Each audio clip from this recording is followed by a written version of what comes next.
وبينكم وبين الله إذا الإنسان لم يقف على معارف القرآن. نعم الآن لو تأتي إلى علماء إلى فقهائنا تجد الحق والإنصاف، هذه الأمور كلها في الرواية ماذا؟ يعرفونها جيدا. أما في كثير من الأبحاث القرآنية يعرفون عنها شيئا أو لا يعرفون، تجدون أنهم أساسا لم يعرضوا لها، وإلا مو أن الملكة ما موجودة، لو أرادوا لعرفوا. بتعبير سيدنا الشهيد، هذه أنقلها عن مجلس الدرس ولعله موجودة في كتاباته لا أعلم.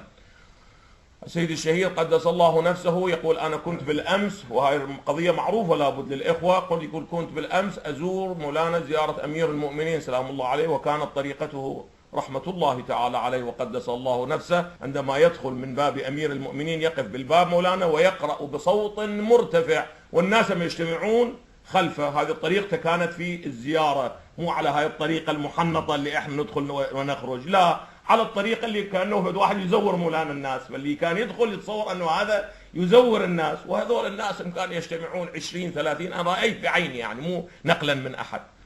يقول: بالأمس أنا في زيارة أمير المؤمنين جاءني أحد وسألني عن آية، قلت: لا، هذه ليس آية من القرآن. ثم رجعت إلى البيت مولانا، أخذت معجم الآيات وجدت بأن هذه اللي أنا قلت مو آية، هي شنو؟ آية في القرآن. ثم علق هو قدس الله نفسه قال: والله لو كنت أسأل عن شرق الفقه وغربه لما ضاعت علي الرواية، ولكنه أسأل عن آية في القرآن لا أعلم أنها آية أو ليست آية. وهذا هو صار السبب أنه عطل درس يوم الأربعاء الفقه وجعل مكانه هذا التفسير الموضوعي اللي الآن بأيدي الإخوة. وفي ذاك المجلس مدح السيد الطباطبائي وأثنى على حوزة قم، قال فيها تفسير، ولكنه حوزة النجف ماذا؟ لا يوجد فيها تفسير. والجملة التي أنا سمعتها بأذني من قال: لو كان السيد الطباطبائي في النجف لتتلمذت على يدي. طبعا هذا الكلام قاله في أوج مرجعيته، مو قاله في أول حياته، مو في شبابه، في أوج مرجعيته، وصادر منه تلك المؤلفات العظيمة، ولكنه قال: لو كان في النجف لتتلمذت على يدي. جيد. إذن إخواني الأعزاء،